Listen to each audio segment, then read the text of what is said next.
Franchement, j'aime trop cette période. Mardi Gras. Je sais que le lendemain, c'est le carême qui commence. En bas, il y a déjà ma mère qui fait des crêpes. Et c'est des petits moments comme ça que j'aime. Le bruit de la cuisine, l'odeur.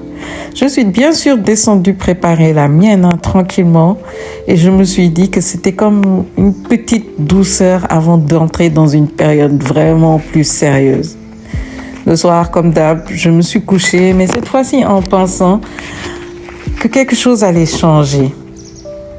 Ouais, parce que pour moi, le carême, c'est pas juste une question de nourriture. C'est vraiment une période où j'ai envie de me réaligner avec moi-même, avec ma vie, avec Dieu.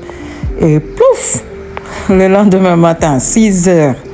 Je vais pas mentir, c'était difficile de me lever. Le lit était tellement confortable. Mais bon, au fond de moi, je savais que j'étais contente de me lever. Aller à la messe tôt le matin, ça donne une sensation que la journée commence bien. Comme si tu avais déjà mis tes priorités dans le bon ordre. Cette année, j'ai vraiment envie de profiter de ce carême pour travailler sur moi. Surtout sur ma relation avec Dieu, mon esprit, ma santé, ma discipline et même mon mental. J'ai envie de devenir la meilleure version de moi. Pas parfaite, mais la meilleure qu'avant. Après la messe, comme d'hab, on prépare la journée, les programmations et aussi à manger pour le seul repas de la journée.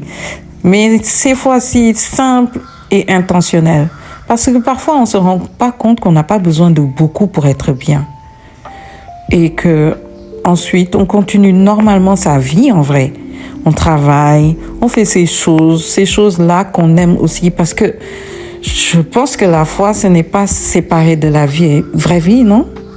C'est aussi la vraie vie, ça en fait partie.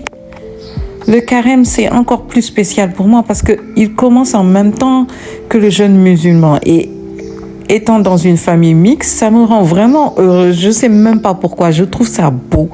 Dans un même pays, des millions de personnes cherchent Dieu en même temps, chacun à sa manière. Je pense sincèrement que ça va ouvrir cette année beaucoup de bénédictions pour les familles, pour mon pays, bref, comme si c'était un nouveau départ. Et c'est ça exactement pour moi le carême. Un moment pour commencer, pour laisser derrière tout ce qui ne sert plus à rien et repartir sur de meilleures bases. En plus, ça arrive en début d'année cette année, donc c'est parfait pour remettre tout à zéro. Pendant ces 40 jours, je vais essayer d'être disciplinée, d'être consciente et surtout d'être sincère. Si toi aussi tu commences cette période, que ce soit carême ou ramadan, force à toi et je te souhaite beaucoup de bénédictions.